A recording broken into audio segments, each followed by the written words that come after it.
Our bodies are wired to store fat around our center of mass, which happens to be the belly, love handles, and hips. And there's a very good reason for this. Storing pounds of fat on more distal areas like your hands and your feet would require a lot more energy to carry around and to do the things that we need to do on a daily basis to survive. And this defeats the whole biological purpose of storing fat to begin with, which is essentially your body trying to stock up on energy in the form of body fat in case of a future famine where there's a shortage of food, or in other words, a shortage of energy. In sports like wrestling and judo, we can see that our center of mass gives us the leverage we need to carry heavy weight loads without expending a ton of energy. Your body already naturally knows this, so that's why one of the first areas to gain fat when you overeat is your belly. Unfortunately, even though your body is wired to view this as very efficient, not only is the stomach area the last spot that most people want to gain fat, but it's also very unhealthy to carry large amounts of fat around your midsection. Now, even though your body is quick to store fat around your stomach, it's very hesitant to let it go and will usually be one of the last spots that it pulls fat from. So you need to reduce your overall body fat percentage low enough to allow your body to burn the fat everywhere else before it starts pulling energy from the fat stored around your midsection. This is done mostly through diet, so a lot of times many people follow a strict diet, which becomes more and more difficult the longer you try to stick to it. So today I want to give you guys 14 quick guidelines that you could use to start burning body fat and belly fat as soon as possible without having to torture yourself in the process. And the very first extremely effective thing that you can do is limit the amount of high sugar foods that you eat. Sugar doesn't only taste good in the moment, but it makes you crave more sugar in the future. When you habitually eat things like cookies, ice cream, and cake, you actually wind up decreasing the sensitivity of your palate, which makes natural, healthy sources of sugar like fruit taste much less sweet and satisfying. There are also studies that show a direct link between having a high sugar intake and having higher levels of abdominal fat. This is due to the fact that sugar spikes insulin, which is a fat storage hormone, and it also decreases insulin sensitivity. So this doesn't mean that you can never have any sweets. You can reward yourself with something like ice cream at the end of the week, but it shouldn't be a staple part of your diet throughout the week. Instead, you should do your best to stick to fruit to satisfy your sweet tooth. Next, when you go shopping, you're going to want to stick to the outside perimeter of the grocery store and avoid the inner aisles for the most part. So this includes your produce department, your seafood, meat, eggs, and some dairy. This is because the inner aisles are usually where you'll find all the processed food that ends up raising your insulin levels, increasing your daily calorie count, and of course contributing to the storage of fat around your stomach. However, other than high sugar cereals, chips, and cookies, there are some things in the inner aisles like rice, quinoa, and nuts that can actually fill up your stomach and help you reduce your body fat. So when you do go into the inner aisles, you want to follow the next tip, which is to pick mostly single ingredient foods. These are foods that have a low calorie density, which means that for the amount of space that they take up in your stomach, they'll only add a relatively low amount of calories to your daily total. A perfect example of this is comparing Oreos to something like broccoli. Just one Oreo will have 40 calories, mostly in the form of sugar. For the same amount of calories, you can fill your stomach with a whole cup of broccoli. Now, on top of that, single ingredient foods require more calories to digest. The Oreo will quickly and easily be broken down into simple sugar without much effort. Meanwhile, the broccoli will need more energy to be broken down, reducing the net amount of calories that you ultimately take in. We can see this again and again when comparing many other foods such as white bread to brown rice, for example. So generally, a great rule of thumb is to stick to whole, unprocessed, natural, single ingredient foods that either have a short shelf life, are frozen, or need to be boiled in order to eat them. Next, you want to watch out for added sugar. Even in the outside perimeter of your grocery store, you'll notice things that appear to be healthy like smoothies and juices, when in reality they're only going to help you store body fat, not lose it. That's because when you take a closer look at these foods and beverages that are marketed as healthy, you'll see that they're full of a ton of ingredients to help preserve the products, and especially full of added sugar to make them more palatable. If you want something like a natural smoothie, you're much better off making it fresh on your own by simply throwing in some fruits, vegetables, and water into a blender. Not only is this nutritious, but it'll actually help you drink more water throughout the day, which is actually the next tip. to drink more water. Now, the majority of people trying to burn fat think that water can be used to enhance weight loss and fat loss, so they try to drink tons of water throughout the day. Many of these same people will still continue heavily snacking throughout the day on high sugar fad foods like trail mix, but they'll still make sure that they get their 8-ounce glasses of water in for the day. The truth is that there is no magical property of water that significantly enhances fat loss. It will slightly speed up your metabolism, but this will only save you around 50 calories per day and maybe closer to 100 if you only drink cold water. However, sticking exclusively to only drinking water is a great tip for those of you that have juices and sodas throughout the day, because this can save you from consuming literally hundreds of extra calories in the form of sugar.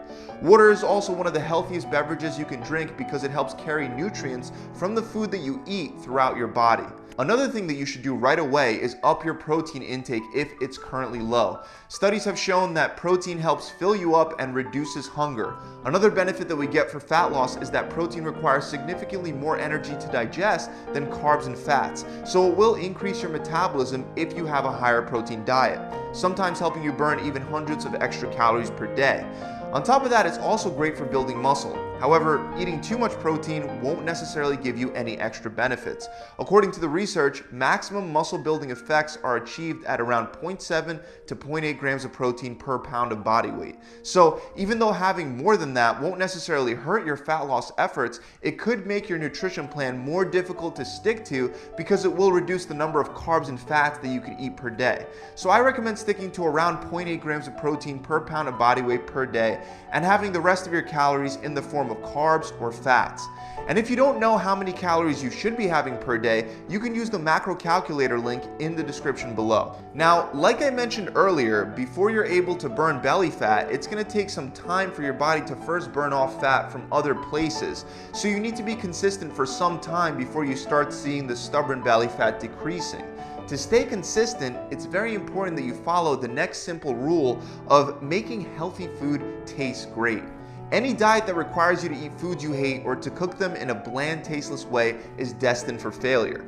Don't be afraid to add enough olive oil, seasonings, and spices to your meals to make them taste great. Being the type of person that pours one droplet of oil on the frying pan may save you some calories in the short run, but ultimately, heavily restricting will lead to a binge and failure in the long run. Similar to making healthy food taste great, the next tip is to allow yourself an occasional cheat meal, but only after you fill up your stomach. You can do this before you go to a restaurant or before you have a cheat meal even at home. If you have a small, high protein, high vegetable meal before eating the things that you're craving, it'll help take the edge off your hunger and save you a lot of calories without you having to use much willpower.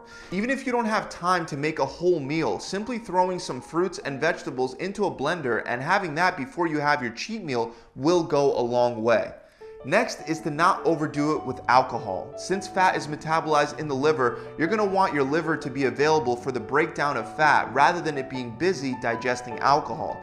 But that's exactly what happens when you drink alcohol. Your body drastically slows the breakdown of fat to prioritize getting the alcohol out of your system. On top of that, certain alcoholic beverages will hurt your fat loss efforts. For example, drinking beer and wine in excess can add just as much sugar to your diet as drinking soda. If you're gonna drink alcohol, go for unflavored liquors like vodka, rum, and tequila. Also, if you want to make a mixed drink or use a chase, make sure you use a calorie-free beverage. Moving on, the next tip is to eat more soluble fiber because it helps reduce hunger. It does this by slowing down the digestion of the food that you eat, helping you feel fuller for longer. Great sources of soluble fiber include oats, avocados, and Brussels sprouts.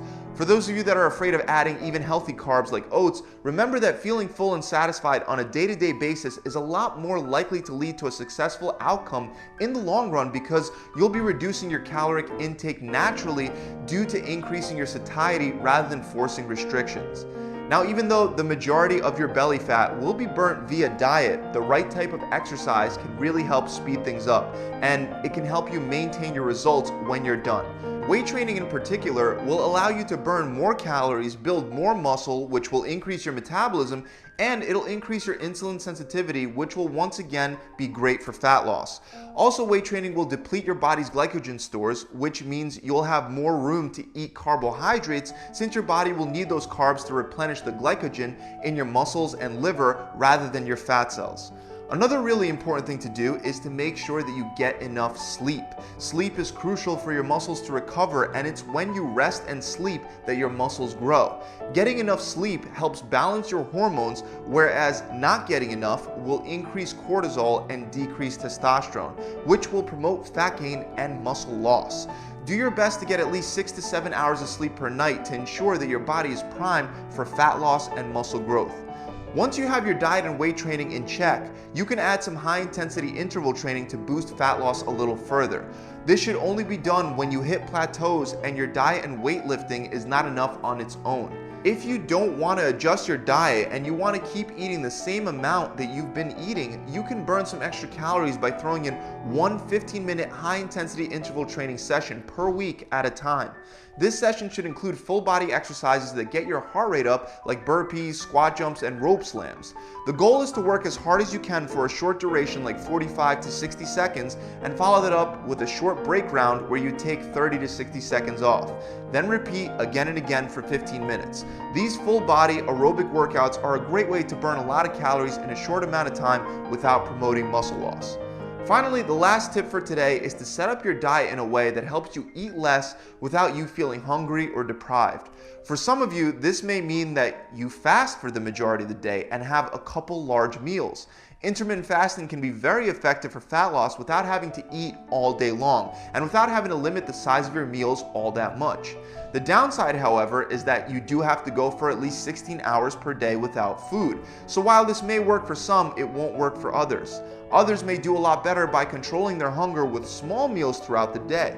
Remember that the amount of meals you eat per day doesn't really determine how much fat you will lose. So choose the plan that is best for you. So those are the 14 tips that you can use to start losing belly fat without crazy restrictions. By following these simple suggestions, you will be able to stick to a healthy eating plan for longer, which will allow you to tap into the fat stores around your stomach over time.